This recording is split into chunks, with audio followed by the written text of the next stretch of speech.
नमस्कार, मैं हूं शीनम शर्मा। भारत अमेरिका के बीच चल रहे टैरिफ वॉर के बीच अब मेलानिया ट्रंप की एंट्री हो गई है। जी हां, कैसे उनकी एंट्री हुई है हम आपको बताएंगे। दरअसल शशि थरूर ने एक तंज कसा है। अमेरिकी राष्ट्रपति डोनाल्ड ट्रंप के रवैये को लेकर उन्होंने तंज कसा और बोला अब तो मेलानिया ट्रंप ही बता सकती हैं कि कैसे निपटा जाए। भारत और अमेरिका के बीच आपने देखा कि टैरिफ वॉर चल रहा है और इस बीच अब शशि थरूर ने जो बात कही है वो अब चर्चा का विषय बन गई है।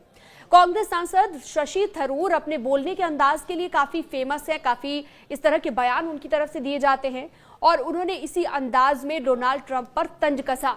थरूर ने टैरिफ मामले में अमेरिकी राष्ट्रपति डोनाल्ड ट्रंप से सुलह करने के तरीके पर अपने खास अंदाज में ये कहा है और कहा कि ये तरीका तो सिर्फ मेलानिया ट्रंप ही बेहतर बता सकती हैं कि उनसे आखिर कैसे निपटा जाए। ये तंज कसा गया है ट्रंप पर कि अब उनकी पत्नी ही बता सकती है कि उनसे निपटा कैसे जाए, क्योंकि वो भी निपटती होंगी। ये कहने का उनका मतलब था। भारत को अपनी सीमाएं तय करनी होंगी, ये भी एक और बड़ी बात कही है। तो आइए विस्तार से आपको खबर बताती हूँ। शशि थरूर ने तो ट्रंप की तुलना स्कूल के दबंग से कर दी है और कहा है कि अमेरिका ने भारत को गलत निशाना बना लिया। 25 अगस्त को दिल्ली में अमेरिकी वार्ता टीम के साथ होने वाली बातचीत से पहले ही संयम और तर्क संगत संवाद पर जोर दिया है। शशि थरूर ने खुले तौर पर यह कहा है कि भारत को अपनी रेड लाइंस यानी कि सीमाएं क्लियर करनी होगी। खासतौर पर खेती और किसानी के मामले में उन्होंने ये बात कही। इसके अलावा उन्होंने अमेरिका पर तंज कसते हुए यह भी कहा है कि दोहरे मापदंड को अपनाता है अमेरिका। ये भी उन्होंने कहा है।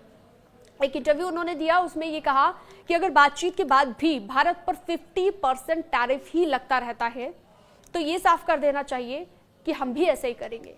ये भी उन्होंने बात कही और आगे तो थरूर ने अमेरिका पर दोहरे मापदंड का आरोप लगा दिया और कहा कि खुद तो अमेरिका उर्वरक और यूरेनियम जैसी चीजें रूस से खरीदता है और जब भारत की बात आती है तो भारत पर 50% टैरिफ लगाने की बात आती है और बाकी देशों को भी ये झेलना होगा। भारत को दिखानी होगी दृढ़ता, ये मानना है शशि थरूर का। और कांग्रेस सांसद शशि थरूर पहले भी कई ऐसे बयान दे चुके हैं जिनमें उनकी तरफ से ये तमाम ऐसी बातें कही जाती है। विवादों से भी हम कह सकते हैं, लेकिन कहीं ना कहीं उनका जो तंज भरा लहजा होता है वो चर्चा का विषय जरूर बन जाता है। अब उन्होंने एक और अहम बात कही कि 3 हफ्तों तक चलने वाली इस वार्ता में भारत को दृढ़ता दिखानी होगी और ये भी कहा कि अगर अमेरिका फिर भी नहीं मानता है तो अनुचित नीतियां अपनी अगर वो फिर भी जारी रखता है तो भारत को दूसरे बाजार खोने होंगे। ये तमाम बातें उन्होंने कही हैं एक इंटरव्यू के दौरान और अब ये लगातार सोशल मीडिया पर ट्रेंड कर रहा है, चर्चा का विषय बना हुआ है। इस खबर को लेकर आप क्या सोचते हैं हमें जरूर बताइएगा और इस तरह की और भी खबरों के लिए आप हमारे सोशल मीडिया प्लेटफॉर्म पर जुड़ सकते हैं। आप हमारे चैनल को सब्सक्राइब भी कर सकते हैं।